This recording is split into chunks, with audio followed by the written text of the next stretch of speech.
उज्जवल Bharat news, देश की प्रखर आवाज। नमस्कार, उज्जवल भारत न्यूज में आपका स्वागत है। हम हमारे देश में हमारे घर के अंदर सुरक्षित रहते हैं क्योंकि देश की सीमा पर हमारे देश के जवान वो अपनी जान की बाजी लगाकर लड़ाई करते हैं और हमें दुश्मनों से सुरक्षित रखते हैं। देश की आधी सेना यानी BSF, CRPF, SSB, ITBP, CISF और असम राइफल के जवान अपनी जान की बाजी लगाकर देश की सुरक्षा में जुट जाते हैं। वे अपनी जान की परवाह किए बिना देश की सीमा और आंतरिक सुरक्षा में योगदान दे रहे हैं। पैरामिलिट्री फोर्स यानी अर्धसैनिक बल सरकार से ये विनम्र होकर निवेदन कर रहे हैं कि इनके राज्य के अर्धसैनिक बलों के शहीदों और सेवानिवृत्त सैनिकों के परिवार भी सेना के समान सम्मान के हकदार है। सरकार से उनकी पहली मांग ये है कि एक्स मैन का दर्जा पाने के लिए पर्याप्त बताएं, जिला स्तर पर अर्धसैनिक कल्याण बोर्ड बनाया जाए। अर्धसैनिक शहीदों के परिवार को वर्तमान में मिलने वाली राशि में संशोधन कर आज की महंगाई को देखते हुए इसे सम्मानजनक बनाएं और शहीदों के परिवार के सदस्यों को आज की तारीख में नौकरी दे योग्यता के आधार पर। अर्धलश्कर की कैंटीन में जीएसटी माफ कर दी जाए। अर्धलश्कर संगठन के माध्यम से अर्धलश्कर के सेवानिवृत्त सैनिकों को नौकरी की सुरक्षा प्रदान करने की व्यवस्था भी की जाए। अर्धसैनिक बच्चों की शिक्षा के लिए शिक्षा में आरक्षण की सुविधा मिले, स्वयं के घर का टैक्स माफ करे और बस सेवा का लाभ प्राप्त करे। मकान का प्लॉट और जमीन का आवंटन किया जाए।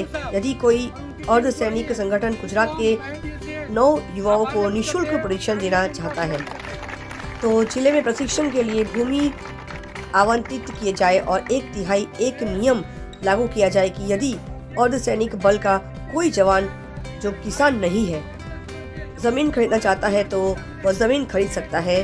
अन्य राज्यों में शस्त्र लाइसेंस प्राप्त करने वाले जवानों के लाइसेंस राज्य में जिलेवार ले लिया जाए। 200 यूनिट तक बिजली माफ की जाए। सौराष्ट्र और दक्षिण गुजरात के अर्धसैनिक परिवारों को चिकित्सा और कैंटीन की सुविधा प्रदान करने के लिए अर्धलश्कर के रिजर्व फोर्स के लिए भूमि आवंटित की जानी चाहिए। आइए सुनते हैं अर्धलश्कर के गुजरात के प्रदेश अध्यक्ष क्या कहते हैं। नमस्कार दीपेश भाई, आपका बहुत स्वागत है हमारे इस उज्जवल भारत न्यूज चैनल पर। Thank you madam. आवाज आ रही है ना मेरी? हाँ मैडम, आपने हमारे को मौका दिया, उसके बदल मैं समग्र गुजरात के पैरामिलिट्री के जवान की ओर से आपका धन्यवाद करता हूँ, अभिवादन करता हूँ, नमन करता हूँ, वंदन करता हूँ। बहुत बहुत शुक्रिया और आपने हमें समय दिया। दीपेश भाई, सबसे प्रथम प्रश्न ये आ रहा है कि पैरामिलिट्री को लेकर जो एक बहुत बड़ा मुहिम शुरू हो चुका है, आंदोलन का स्वरूप ले चुका है, उसके बारे में जरा आप विस्तार पूर्वक जानकारी दीजिए। ये मैडम, जो पैरामिलिट्री उसको अर्धलश्कर से भी बोलते हैं गुजराती में, जो अर्धलश्कर क्या और केंद्रीय आर्मर्ड फोर्स भी बोलते हैं, जो भी है वो आर्मी के बेस पर ही हुआ है। 1939 में CRPF central reserve police force थी, जिन्होंने 1965 तक हमारी सीमाओं की सुरक्षा की। बाद में 1962 में एसएसबी, 63 में आईटीबीपी और 65 में बीएसएफ, 69 में सीआईएसएफ, ऐसे पैरामिलिट्री का गठन हुआ। 1853 में सबसे पहले हमारा पैरामिलिट्री जो आसाम राइफल है वो था, लेकिन उसको हमारा देश आजाद हुआ उसके बाद लीगली तरीके से 1961 में उसको लागू किया। तो पैरामिलिट्री का जो बेसिक ट्रेनिंग है वो उस टाइम जो शुरू किया, उसमें आर्मी के अफसर, पुलिस के जो भी थे, बीएसएफ, सीआरपीएफ के जो भी, सब मिक्स करके एक संगठन बनाया कि जो सीमाओं के, हमारे देश की सीमा की सुरक्षा करेंगे। अब उनके कानून, लॉ सब एक जैसे है। आज हमारे को जो पैरामिलिट्री का जवान है, सरहद पर 20-20 घंटा ड्यूटी करने के बाद उसको छुट्टी भी देखो आर्मी की तरह 60 दिन ईएल मिलती है, 15 दिन सीएल हमारे को मिलती है, लेकिन आर्मी सेना जो उनको बोलते हैं ना, 30 दिन मिलती है। आज 1971 के बाद मैं बोलना चाहूंगा कि कोई लड़ाई का माहौल नहीं है, तो 1971 में भी लड़ाई में भी जो बीएसएफ, वो जो पैरामिलिट्री बोलते हैं, उसका काम देश की सरहद की सीमा के बाद जब लड़ाई का माहौल हो तो आर्मी के साथ कंधे से कंधा मिला के वो काम करती है। और मानव अधिकार के रूल के मुताबिक उनको हम आम पब्लिक के बीच में जैसे चुनाव हो ऐसे हम रख नहीं सकते, उनको डिप्लॉय नहीं कर सकते। इसी कारण पैरामिलिट्री आज के टाइम में देश की सीमा की सुरक्षा, आंतरिक सुरक्षा, प्राकृतिक आपत्ति, नक्सली हमला हो, आतंकवादी प्रभावित विस्तार हो, वीवीआईपी सुरक्षा, मंत्रियों की सुरक्षा, SPG, NSG commando, NDRF, RAF, air wing, सब हमारे पैरामिलिट्री के जवान ड्यूटी कर रहे हैं, अपनी सेवा दे रहे हैं। तो जो दोनों भारत के दो संतान है, वीर सपूत पुत्रों है, दोनों में जो असमानता है सालों से हमारा वही कि भाई भारत के वीर दोनों समान एक ही जगह पर एक ही हथियार से एक ही आबोहवा में ड्यूटी करते हैं, अपनी सेवा देते हैं। फिर भी दोनों में अलाउंस में फर्क है, उनमें सम्मान में फर्क है। बॉर्डर पे अगर पाकिस्तान का कोई आतंकवादी से या पाकिस्तान के काउंटर फायरिंग में अगर हमारा बीएसएफ का जवान शहीद होता है, पैरामिलिट्री का जवान शहीद होता है और आर्मी का जवान शहीद होता है, तो आर्मी के जवान को शहीदी का दर्जा मिल रहा है।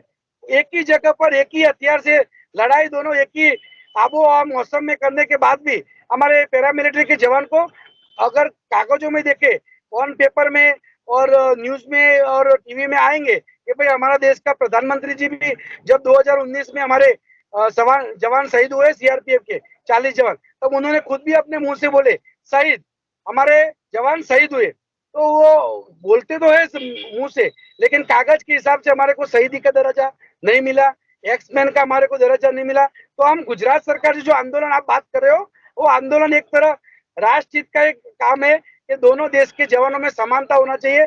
आज हम अपने भारत देश के जो अर्धलश्कर के जवान है, शहीद परिवार, उनको गुजरात गवर्नमेंट से हमारी एक ही मांग है कि भाई गुजरात हमारी माँ है और माँ के लिए दोनों संतान समान होने चाहिए। तो पैरामिलिट्री और मिलिट्री का भेदभाव नहीं होना चाहिए। दोनों को जो 20% कोटा है, ये गवर्नमेंट वो बेचारा अपना घर पे आके नौकरी सरकारी नौकरी मिले, तो उसमें दोनों को समान, जिसकी क्वालिटी के आधार पर। आज देश का बड़ा मुद्दा आरक्षण है, तो मेरा आरक्षण देश का जो गंभीर मुद्दा है वो हमारे दोनों पैरामिलिट्री मिलिट्री में मत लाओ। गुजरात में 80,000 के ऊपर आज एक बड़ा संगठन है, सभी परिवार और सभी के अगर गिनती किया जाए तो हमारे जो ये पैरामिलिट्री संगठन है कम से कम 4 लाख से ऊपर हमारा परिवार है। पूरे गुजरात में 4 लाख से ज्यादा है पूरे गुजरात के अंदर। 4 लाख के आसपास मैडम, ये बहुत बड़ा संख्या माना जाता है। 4 लाख छोटी मोटी संख्या तो है नहीं। तो जो 1 लाख जो गवर्नमेंट ने पहले तय किया था, उसमें से वो बच्चूभाई परमार का जो मैडम है कांताबेन, उनको उन्होंने जब 1998 में 98 में हमारे बच्चूभाई शहीद हो गए आतंकवादियों के मुठभेड़ में। तो मैडम इतना लड़ी उतना लड़ी कि 2070 में जो थक के उसने जब विलोपन की उसने चिमकी दी सरकार को, तब जाके उसको 1 लाख रुपया जो है वो मिला। तो आप लोग की लड़ाई है कि जो 1 लाख घोषित किया था वो नहीं मिला, वो कम से कम दे दिया जाए। हाँ मैडम, वो भी दे दिया जाए। और ये तो प्रॉपर, ये मैडम सरकार की गलती नहीं मानूंगा मैं, ये हमारे को बना के दे कि हम लोग फ्री में काम करना चाहते हैं। सैनिक कल्याण बोर्ड में एक अधिकारी बैठता है, वो कितना तनख्वाह लेता है उनकी बात हम नहीं करेंगे, जो लेता है उनका। हम लोग देश प्रेमी है, देश के हमारे जवानों को, चाहे वो आर्मी हो या पैरामिलिट्री, उनके लिए हम तो समर्पित है, काम करना चाहते हैं। तो हमने सरकार की मांग वही है कि सर हमारे को जैसे सैनिक कल्याण की बोर्ड की आज गुजरात में 24 ऑफिस है, मैं बोला सर मेरे को खाली एक ही ऑफिस दे दो, मैं हमारा पैरामिलिट्री का जो भी समस्या है वो हम आपको बताए, वो भी फ्री में। हमारे को कोई तनख्वाह नहीं चाहिए, कुछ भी नहीं चाहिए, हम भी देश प्रेमी है। सैनिक से पहले मैं मेरे देश का भक्त हूँ, देश प्रेमी हूँ, राष्ट्रहित के काम में मैं अपना योगदान सदैव दूंगा जब तक देश में जीऊंगा। बहुत बढ़िया जितेश जी, ऐसे बहुत सारे मुद्दे हैं बात करने के लिए। आप इसके बारे में केंद्र सरकार से और राज्य सरकार से और क्या मांग रखते हो पैरामिलिट्री के लोगों के लिए? मैडम आपने बहुत अच्छा सवाल पूछा, और मैं अपना जो ये दोनों जो जवान है, मैं यही कहना चाहूंगा कि हमारी सरकार से, चाहे ये सरकार से कोई लड़ा, हम कोई पार्टी की बात नहीं करेंगे, चाहे किसी की भी सरकार हो, लेकिन कोई भी सरकार हो, कहने का मतलब एक कि हम अगर देशभक्त अपने आप को मानते हैं, चाहे वो हमारे मंत्री जी हो, किसी भी सरकार हो, लेकिन वो पहले देश का नागरिक है, तो उन सबको एक सोचना चाहिए कि हमारे देश के जो सरहद पे आज सुरक्षा कर रहे 2004 का, मैं ये हमारा स्टेट लेवल का बात नहीं है, मैं केंद्र लेवल की बात कर रहा हूँ।